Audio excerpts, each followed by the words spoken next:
used over and over and over, and I think it loses its meaning. So the best way for me to address my mindset is if everybody can see this board behind, I don't know if you can or cannot. Yeah. Okay, but I'll describe it what it is. This is my dream board. Mm-hmm. This is what my purpose is. It's a dream board that has everything I want to achieve in the next 18 months. Wow. It starts with a car, the Porsche Cayenne, which I've already acquired that 2 months ago. Wow. Then I check off the mark when I got it in yellow. I know you probably can't see it. Then my next car is a Porsche 911 convertible. Is what I want to pick up in January of 2022. These two is about $400,000 out-of-pocket cost. Then I want to renovate my kitchen to make it a chef kitchen, because that's what I love to cook. I cook all the time, and I just enjoy it. It sort of de-stresses me. Then I want to buy a condo for my wife in the beach, ocean front. So again, everything I want to acquire in 18 months, it's on this board. That's how I tie in my mindset and what I want. Make sense so far? Yep. If it makes sense, type 1. Okay. So if I don't have this, I'm lost. I don't know where I'm going. Other than I'm going to work to make money. So I want to have a mission, and that's kind of what I do. So with that said, my goal this year is to do 100 transaction, $1 million or greater. My average commission, it kind of varies. Some years it can be 14,000. This year is hovering around the $11,000 mark. Now, of that, the way I get my business, and I'm going to use the word of pillars. There's pillars of ways I get the business. And I got this thing called the 10 pillars. 10 ways I will always get business from. Not 1, not 2, not 3, but 10. Why 10? Because the duration of time in the market, I've learned a lot of tricks and trades. I've learned where to get business from and which one works for me. And the one that does work for me, I duplicate it by spending more time and energy and money. So the very first thing that I do consistently, and it's the most profitable one, is probate, estate sales, and divorce. I put them all in one pile as number 1. The reason why that's number 1, because there's less competition out there for me. Not every realtor is working with an attorney to get probate and estate sales. They wouldn't know how to do it. I go directly to the attorneys and I ask them, congratulations. I see them in a magazine. I congratulate them to making the best of the Bethesda magazine or the Washingtonian magazine. I was calling to see if you would like a second opinion on your client estate property. So I'm out there trying to get them to use me to get a free CMA. And that's how the relationship I build it upon. By 10. I've got 8 attorneys I have religiously get business from. And my goal in my pillar for that one thing is 10 listings. No more. If I get more, it's bonus to my business plan. So 10 listings is what I expect or would like to get from the trustee and go. And with this, I'm able to get 6%, 7%. I keep most of it and I co-broke about 2.5%. So it does require a little bit of work on my end because now I need to go in that property, fix it up, get my contractor to renovate it, do whatever it requires to get it in the marketplace. But I'm getting paid for that effort. I'm getting paid that extra 1% or 1.5% to do the repairs with my contractors. I don't pay for it. The trustee, the personal representative, the estate, they pay for the cost. I just bring my people into the transaction to do it. The second thing that I do, and this is my second most profitable, it's going to be farming. I farm about 3,000 pieces of mail religiously, monthly and quarterly at times. And I send out just listed cards, just sold cards. I've also sent out calendars. Trust me on this. This is old school method, but it works. I've been doing it for 30 years. Calendars I will send out. And I send out a newsletter that comes out to them as well. They will get that ongoingly throughout the years. So I become a brand in that community. So when they call me, they call to list with me. They don't call to interview me. It's simpler. So I want to be able to get some of these deals where it's an easy transaction, an easy deal. So they call and they interview me and I get the listing. That's because I've been farming for such a long time and it's easy to get the deal that way. So that's number one. The goal annually is 20 listings coming out of my farm. Of that, the third thing that I do that generate listings for me is past customers. The goal is to get at least 20 listings / sales out of my past customers. This requires me working the phone every quarterly, calling my COI, my past customer, reminding them that I'm there, reminding them, would you like a free CMA? So they remember that.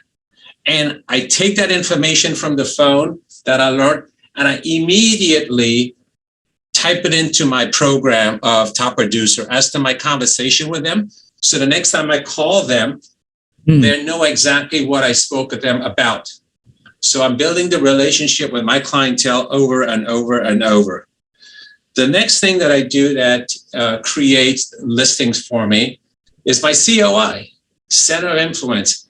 I do what I call quarterly happy hour. And here's a funny thing, Jason. I don't drink. I come. But I do the happy hour and invite just about 180 people. Wow. For them to come out, and it's on me. It probably cost, the last one I did was about a month ago. Cost me like a little over $1,100. But from that deal, I was able to schedule or set a listing appointment for next Friday. And the people there are my past customer, my CFI, my partners, attorneys, mortgage people. I got them all out there just to get outside. During COVID, I stopped doing it. But this one was really big because we had about, even though I invited 180, about 45 to 50 actually showed up. Wow. Okay, they actually showed up. A lot of people canceled because they were sick and whatnot. First sale by owner and expired. Years back, I've done really well with that. In today's time and in today's market, it's a little bit more difficult because of the inventory being so low. So this year, so far, on the first sale by owner and expired, I've taken 0 listings from that pillar. But that's a pillar that I always wanted to get a minimum up to 7 to 10 because there's not a lot of first sale by owners. And if there is, they sell right away. There's not a lot of expires. And if it is, they put it back on or it's not as desirable to take. So that piece right there is a great marketing pillar to always get business from when the market shifts. That always done well for me. Referrals from customers. As I said, because I nurture my database, I constantly get referrals from them consistently over the years. And it works. It's just a matter of me staying on the phone, calling them, talking to them. Investors is another pillar. Finding these investors that want to invest in what I call flips or buy and hold or just buy it and move into it. The ones that I buy and flip, I sell it to them below market price because it's not on the market. It's not on the MLS. It is these company that says, we buy a house all cash, and they're basically transferring the contract to the new buyer. Once they renovate the property, I go ahead and I list it for them. So that way I get a listing in the front end, meaning I sell it to them. Then I get a listing in the back end. Now it's renovated. I can go ahead and get that in the market. That, again, the goal always there is to do about 6 to 10 of that annually. The second thing is social media, internet. We hear this word social media, and I type it in with internet. What does that really mean? I've got Instagram, I've got Facebook, I've got all the necessary things to be present out there and not be a secret agent. There's one thing I don't want to be is a secret agent. I want everybody knows what I'm doing. Friends, family. That, in my opinion, hasn't accelerated the way I wanted it to be. It hasn't hit the number like 8 to 10 coming off of my Instagram or my Facebook, but it seemed to be a time moving thing. It takes time to build up that organic feel where Yep. people can start seeing me out there listing and selling properties. And I post everything that I list. I post everything I sell. I post, so they know I'm actually doing real estate. So I share with you about 9 things I do to generate leads on a day-to-day basis. Now, I'll be honest with you, Jason. Not every day I want to come in here and do my job. I had a coaching call with Sydney Tuesday. I said, Sydney, there's sometimes I just want to leave at 12 o'clock, 1 o'clock in the afternoon and go home and turn the TV on and veg out. She said, you should do it. I said, but I feel guilty doing it. I'm only human. We feel guilty trying to take off that half a day and do what we want to do, but I have to learn how to do that. It's one of my biggest challenge. I said earlier referrals. And I think Mike always said referral, you should get 10% of your database if you nurture them. Many years ago, every time I settled on a property, I would literally take the customer out to dinner. I would take the customer out to dinner and I'll basically get a wine and dine them. And the reason I did that is because they're learning about me on a personal level before it was all business. I'm going to start to bring that back into each client. I take them out to dinner or lunch. I just get to learn about them on a personal level. By doing so, I can enter that information into my database. Excuse me. I can enter that information into my database as to who they are, how many kids they have, all the information I can use it when I call them back and say, how is the family doing? How is the kids doing? I want to make sure I'm that person only about real estate. I want them to remember that I'm the only person about real estate. So I just share with you 10 ways I get business to equal 100 transaction, but it's actually 130, 120, but about 10 might fall apart. So I want to land at 100.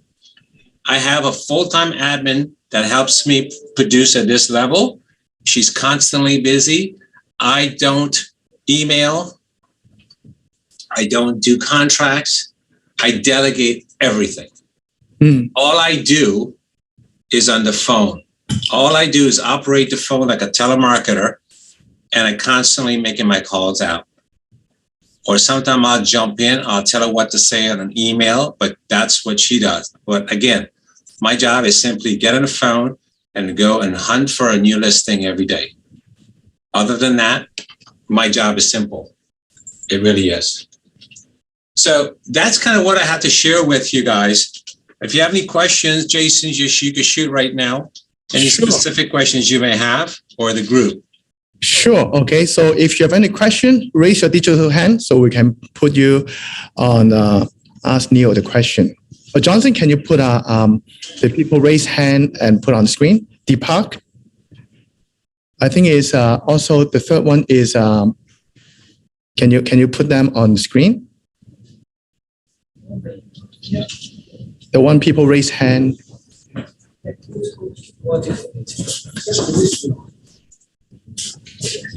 Lot of people we have. Okay. The department. So right now, Deepak, you can talk. Hey, hello. Hi, hello, Jason. Good morning. Can you hear me? Yep, I can hear. Yep. Awesome, Neil. Good morning. Thank you so much for sharing such a valuable information. Are you the Deepak Chopra? Come on. You're not you the know in real estate? Every second North American is saying this thing to me. You can't help it.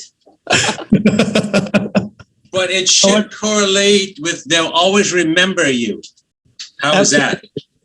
Absolutely. You know what? When we came as an immigrant to this country, all those Mennonite Center and News sometimes suggest us to have some sort of Canadian or North American short name, but they never asked me to change my name. They said, you keep this name. No, I love your name. That's good. So well, many years ago, when I tell people my name, Neil Bacchus, they forget the backers, and I remind them, do you know Neil Young, Neil Simon, Neil de Sedaka? So I try them to reference my name with their name, with my other name. So anyway, go ahead, Deepak. So, Neil, couple of questions. As far as your staff is concerned, you have one full-time admin and yourself. Nobody else, like no one in the team as a buyer agent? No, I do have two other people on my team, but I got to be honest with you, they don't do much. And I don't have a dedicated buyer agent because I don't do a lot of buyer side control sales. And if I do, I will handle it myself. Okay, when you say you have two other people, like, licensed assistant, you mean like realtor? No. My admin is a licensed agent, but I have two other people on the team, and I wouldn't call them buyer's agent or listing agent. They're just realtors on the team. They produce at a very low level, but I needed to have people on the team so I can call myself a group, believe it or not. Okay. And do you recommend making a group? Come again? Do you recommend making a big team? No. I think the only time you should build a team is when you personally cannot handle it by yourself and you need help. Other than that, you don't need a team. It's an overrated word. A team should be, my opinion, when you're so busy you can't give the customer service you want to give, you got to go get help. Then you start building a team. Got it. For example, in my business, I'm a broker owner as well. So, and I'm a producing agent also, and I'm running my team also, and I'm having my independent team also. So what is the best practice you should recommend me? On the best practices, what do you mean? Like, for example, I own my brokerage. I got a franchisee from Brand of Toronto. Okay. So in the brokerage, I am producing agent by myself, and I have my own team on 50-50, and I have independent realtors on 80-20. Sometimes I struggle. Should I focus bringing more 80-20, or I should start, keeping 50-50? That's a great question. And my answer is do it the way you're doing it. And here's why, in my opinion, is there's one thing having team under you to generate the least amount of income, because that's what you're doing. And there's teams that, like in your case, being a broker owner, you have people working for you. And if you get those for you ones at the lowest commission, you're most profitable. But if you're getting the ones that are for you at a high split, then it doesn't worth having them. Then it's all ego driven. So I believe in the pillars that I have set up for my business is no different than the pillar as a broker, where your business are coming from. See, there are companies out there that say like they're like multi-level marketing companies that are real estate related. Let's take EXP, for example. Mm-hmm. They'll do the same as what you're doing. They have the team, then they start recruiting under them. They're not training them. They start getting paid under them, and then you're getting paid on your normal team as they're under you. Same model, just a different name. Got it. Thank you, Neil. All right, you're welcome. Thank you, Jason. Okay, Krista, and then you're next. Any question? Morning, Jason. Morning, Neil. Thank you for Morning. sharing today. I have two questions. The first one is about probate. How did you get started, like developing a probate business? Were you just contacting lawyers, or how did you build those relationships? Okay, what's the other question? The other question is getting started in a farm. Like, how did you do that? Do you introduce yourself to the farm with a letter? Did you door knock? Did you make phone calls? Thank you. Well, let me start with the first question. It fell in my lap early on. I had a friend that showed up at my wedding with his wife. I knew the wife. I didn't know the spouse. He was an attorney that does trust sale. He ended up using me to sell a few properties for his client. He owned a law firm, and he started referring me to his folks in his law firm. Then some of the people from that law firm left him and went to a different law firm. So I piggyback on the people that left, and they start referring me people to that law firm. So it's a combination of that reason. So my suggestion to anybody like you that want to get into that business is simply, I don't know if there's a magazine, a book, a website that produces all the lawyers that deal, say, trust sale, estate sale, or even divorce. I'm basically just call these guys and gals and introduce yourself. I'll let them know all I'm asking for is a second opinion agent. They may have their first guy or gal they're using, and ask, I'm here to give you a second opinion. And do you mind if I stay in contact with you every 3 months, just in case? So that's that piece. The second question is, what do you farm and where do you farm and how do you farm? In my opinion, I just adopted a new farm. The average price is about $850.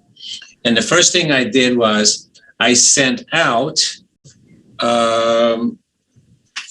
it looks like this, but it's a door. Hold on a second. I never done a deal in the neighborhood. I sent out, this door knocker. You see it right here? I don't know if you can see it. All right. It's got a little glossy. And the back side, it says simply, why use us? And then I got in here 30 years in the business. We have over 30 years experience in Washington, D.C. metro area. We get the job done. Staging. We do a great job in state. Ask us more about it. Social media. We have our own social media expert dedicated in promoting your property on listing and numerous websites, digital marketing, as well as print materials, and it talks about prospecting. That's on the door hanger for them. Because of COVID, I end up mailing this stuff out. Now, I need to print this again and then go ahead and walk it out. So I would start with something like this so they know who you are. And then the second go around, I will go ahead and do what I call a market update.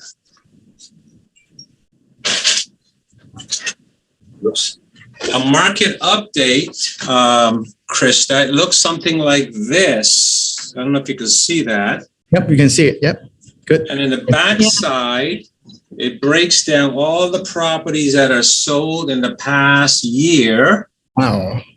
Okay. Wow. And then it adds into earlier what I said, why choose the Bacchus Group. I'm just repeating what was here. So now you're starting to brand yourself. You notice the colors are the same?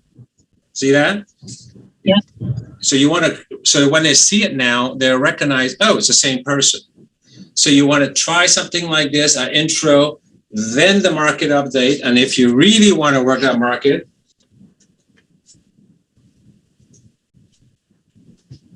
you can go ahead and send out the old-fashioned calendars. Okay, awesome. Okay? So Do you then you're mail it? basically repeating the cycle. Then you start getting in the phone the first quarter and introducing yourself. Okay. Do you send something quarterly then or monthly or? In the farm, because I get listings there, I'm always sending out just as they just sold. Okay. They're amazing. constantly getting stuff on me on that. Great. Thank you very much. All right, no problem. Thank you. Thank you. Matab, are you here? Is it Mary? I have Mary and Matab actually. Both. Hey, hello. Hi. Matab. You should eat. We got together to prospect together, so we thought, what better to see Neil together? How are you, Neil? I'm good. We prospect together? We prospect together now, yes. Oh, awesome. Just to change it up a little bit. You know, we've been so lonely for 2 years and a half. What was that? We've been too lonely for 2 years and a half. I know. And we're both single, so, you know. Why not? Thank you so much. This has been extremely valuable, and thank you for being here. Thank you, Jason, for organizing this. How you said that you don't do a lot of buyer-controlled sales. What percent is your is seller versus buyer sales? Oh, it's definitely about 85% on the listing side. Oh wow! Okay, so A high number.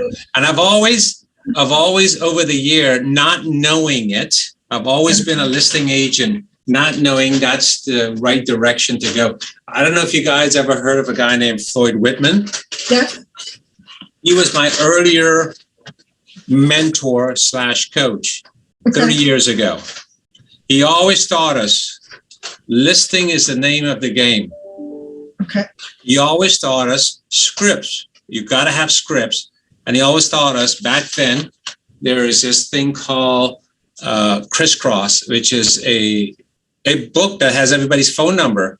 He said, open that book, find a street, pick the bottom of the street and call up, because those people in the bottom street never get a call. And that's what we used to do to get listings. Oh, okay. So just do the opposite. Okay.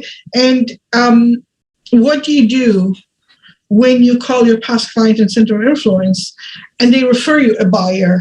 Because the issue that I'm having is thanks to my past client center of influence, I got a lot of business from them, but mostly was buyer referral versus seller. Sellers.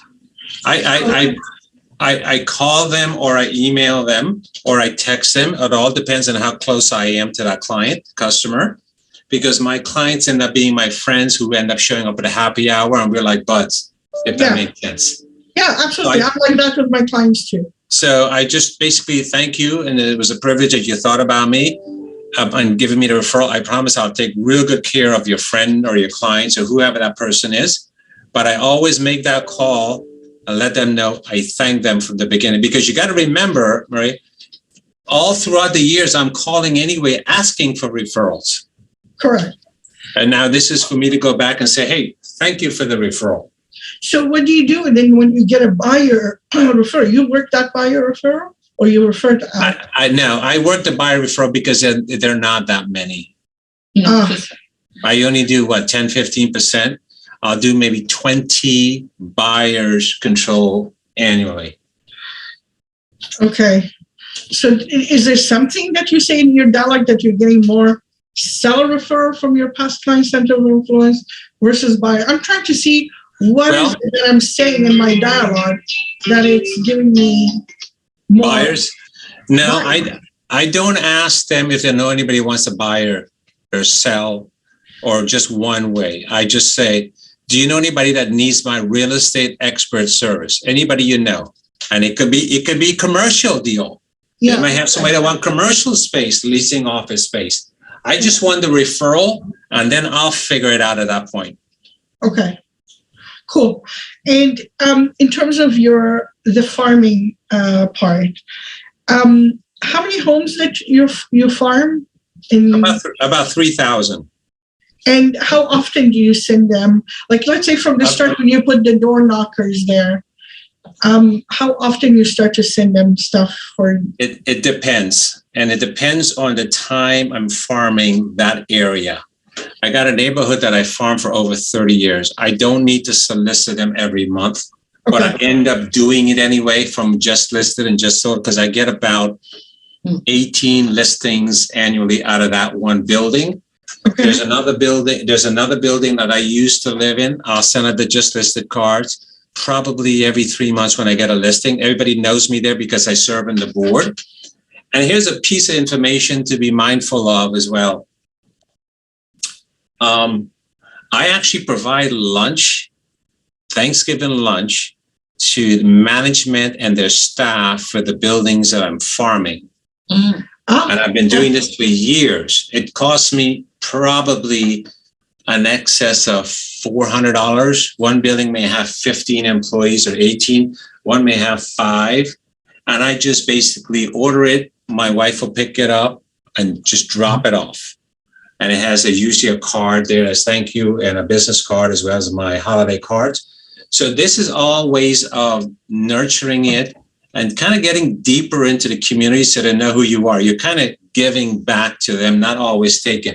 So when I need condo docs or I need something fixed, there's like no issue. Oh, Neil, we'll take care of him right away. Get it done. Well, makes sense. Makes complete sense. Yes. And what's the cost like for printing 3,000 of these? If let me just put it this way, the cost on 1,000, and you can multiply the rest. To print it is about $350, and to post it is probably another $250. So I can do all of that under $600. Okay. Mhm. Okay. Good. Thank you. Thank you, Madam. Thank you, Neil. Appreciate it. Yeah, you're welcome. Adele, is it you have a question? Or Gary? You have a question? Yes, hi, this is Gary. Yep, I have a question. Hey, thanks. Thanks for tuning in. So I'm actually strictly a buyer's agent in Toronto, and I work with a lead generation company like Solo and Health Sigma. And I've just been on the run. I've done like 35 deals last year, just on the buyer side. Wow. Congrats. So I drive a lot, and it's just like, I've learned to work with random people I've never met, and it's just been working out great. So I've come to a point this year, just what can I do to kind of take advantage of the buyers of Bob with me last year, and sort of transition to like a listing agent like yourself, and to stay settled, because I'm like doing like maybe 50 showings a month, even more sometimes. Yeah, so I'm always on the road, and so that's question number one. How can I transition and and I'm just heavily relying on buyers and just hoping that someone will buy. And a lot of times there's no BRAs. It's just show them the property in the hopes that they'll like me and they'll work with me. And second question I had was, a lot of times when I'm qualifying these clients, I'm working with mortgage advisors, but a lot of them, like, it's just, some of them are great, but it's just hard to get a hold of sometimes. So I was just thinking of doing the mortgage course myself, so that I can filter these clients and kind of get everything done, so I don't have to rely on a second party. So what's your take on that? Thank you. Well, the first part is simple. The folks that you're selling to, those are your clients for future business. They need to hear from you every 3 months, because I don't know what the average time in Canada where somebody will sell their home. Here in the US, they say it's 4 years. It moved up to 6 years. So you can predict that your clients that you've been selling to will sell. If you're not in their face all the time, you're going to lose them, and you will lose a listing, number one. So you got to stay in contact with them as a buyer and have them refer to you. Number two, the quickest way to get to become a buyer's agent, obviously, is getting on the phone. And I know you have a lot of restriction in the Canadian market and who you can call and who you cannot call. Here, we don't have that restriction. Is to pick a farm, nurture it over time, make 20 contacts, stay in contact 17 times a month by some sort of mail out. That will speed up the time when they're going to start calling you to use you, rather than doing it quarterly or 12 months. 17 months is equal every 20 days. You're sending out something out in the mail, a newsletter, market update, you're calling them. It's basically you're planting a seed, and then you're watering it and giving it love. And that way it'll grow much faster than you not having a plan. So that's something you need to budget, how much you're willing to spend to do something like that. And you could just pick a farm that's 500 community of 500 homes. 500 homes. So the second question you ask, should I be a mortgage lender because these guys are not calling you back? Well, my thing is this, Gary, master one thing, be the best at it, and it'll pay off. The moment you try to wear multiple hats, you're diluting what you're mastering from the beginning. Does that make sense? Absolutely, yes. I agree with that. And then when you call those clients every 3 months that bought with me, like usually I try to say, hey, just checking in, and just wanted to let you know that your property's already gone up in value, and how's the family, this and that. So, and then I'm calling them 3 months later, and it's like, same guys keep calling me back, right? Like, how do you kind of make it not awkward? Like, I'm calling every 3 months. It's kind of weird for me to, like, I just spoke with them. Like, how do you, See, you just said it right there. It's weird. Don't worry about weird. Just think of it this way. Every time you pick up the phone, I don't know what your market average price is. Every time you pick up the phone and make a call, it's $10,000. So forget about weird and think, there's $10,000 on the other side of that line. And there's many reasons you can call someone, hey, the time's going to be changing soon. Hey, this is a great time to change your filter. Hey, have you thought about getting a free CMA on your property? there's a reason you can call them, but also the literature that you put in the mail, the piece of material that they will get, they're going to remember you. They're always going to remember Gary because Gary's always been there for them. Mm. Roll up your sleeve, make the calls. And if they don't pick up, leave the message. Leave the message. And one last question. So right now I've signed up to a system where it's like automation, like they'll send them an email every couple months and they'll send them a text like every like 5 months. So are you saying to mail them something like into their address? In the mail, yeah. Yes, you got to do that. I think the mail is more precious than a text or an email. Next to the mail is the phone call, because when you get a mail, that it shows initiative. When they get something in their hands, they're most likely to retain it for beyond 5 seconds rather than 1 second some junk mail, because they know you. And if you send them a mail that's worthy enough, meaning here's the comps in the entire neighborhood, they're going to retain it longer. Mm. But mailing Thank you works. so much. Junk mail, believe it or not, is junk mail, but the system works. And that's why it's $1 billion industry. Good. Thank you. Thank you, Neil. Thank you for sharing, because I know it's overtime. Okay, thank you. I asked you for half hour. Right now you contribute for 1 hour. Thank you so much. So Neil, can you share with me which area you work? So we have 70, 80 agents in the room. If they want to send you referral, which area you work? Well, think of me as Washington, D.C. metro area. I don't know, how many of you guys been to Washington, D.C.? I'm assuming half of the group. Everybody seems to come because it's a well-traveled area. Let's say 75%. So if you're going to go to D.C., you cross the bridge is Virginia. D.C. stretch is about 7 miles from one end to another. So I deal with Washington metro area, Maryland, Virginia, and close in Virginia, D.C. That's my market. If I have to break it down to cities, there'd be too many cities. So just think of a radius in DC going at 40 miles in radius. That's my market. Washington, D.C. Good. Washington, D.C. metro area. Yeah. So Johnson, can you share his contact to the chat room? So make sure you save the contact. So if any referral, Neil is the people you can send to Washington area. Yeah. Yes. So one question, Natu and Kay asked a question is, what's your schedule look like? I'm up at 5. I'm in the office at 7:15. My my role play starts at 7:30 to 8. From 8 to about 8:30, 8:45, I'm just kind of writing out what I need to do that day. And I'm looking at my admin stuff in my head, what needs to be formalized, what I need to give to the assistant when she gets here at 9 or so. And then again, the goal is always to be prospecting from 9 to 12. It's not always 100%, but I'm here doing the activity. I go to lunch at like clockwork at 12 o'clock till about 1, and I come back. Then I continue to make some calls, and then I go on my listings starting from 3 o'clock and appointments. Okay, good. If I don't have any appointments in the evening, I'll just stay around the office the rest of the day. Now, remind you now, I'm on a Google Hangout, so what I just said to you, there is a number of other agents who are doing the same thing with me throughout the day. Wow, powerful. And Yeah. how long have you been with My Ferry system? How long have you been with system? I've been in the system for 9 years. 9 years. So, How is that different when you're in the system? oh, it's a roadmap, just like this. It's a roadmap that works. Before, when I came in with Mike Ferry, I was 2007.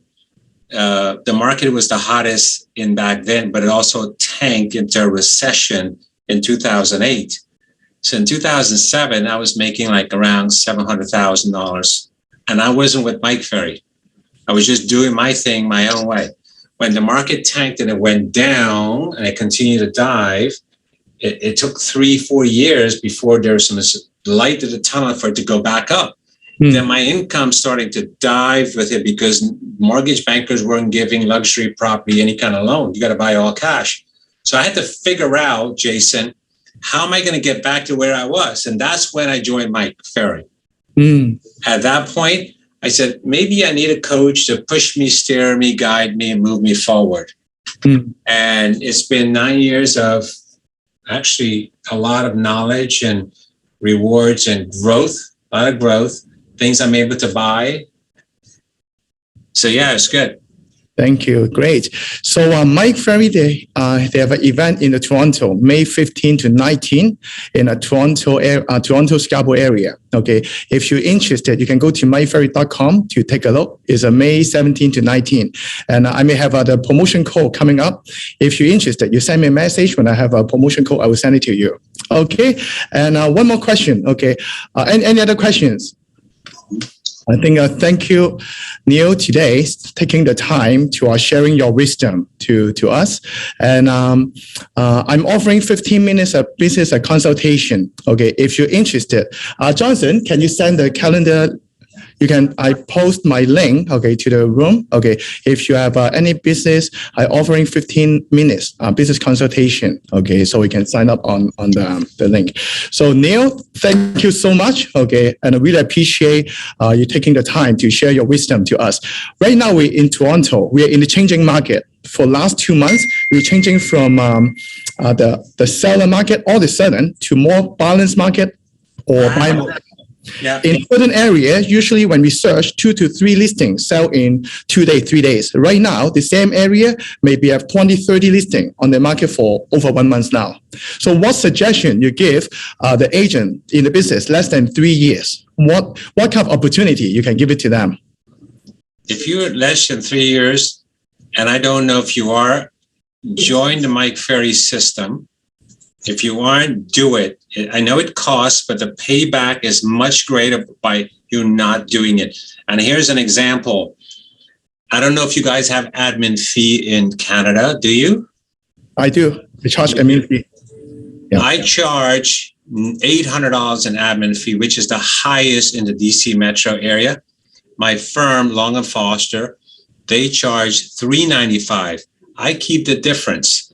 So when you keep that difference, it adds up to almost $25,000 a year on just admin fee. That's the money I pay for Mike Ferry, flights, hotels, all that stuff, just from that one admin fee. So the 3 years, join it. You'll make your money back in the long run. That's the only advice I have for you. If you don't, you're winging it. Simple as that. You have no directions. Yeah. Good. No direction. Yeah. Okay, good. Thank you. Thank you so much for your wisdom to sharing the 10 strategy to get a business, because a lot of people, they're just thinking social media is the only way. Oh, no. That's the least. And I just proved to you that I get the least amount of business from that. Okay, but it's so many.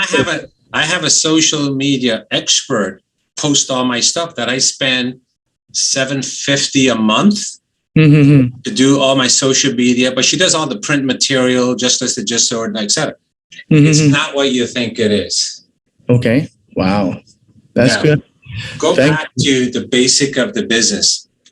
Talk to people. Okay. Good.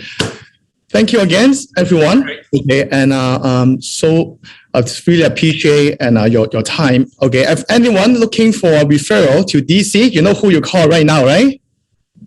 Call me. I'm right here. Okay, thank you so much. If you're interested to join the next invitation, okay, send me a message. So I'm going to send you the next invitation for the next top producer. Thank you so much, Neil, and thank you so much. All right, take care. Bye, guys. Thank you. Bye. Bye.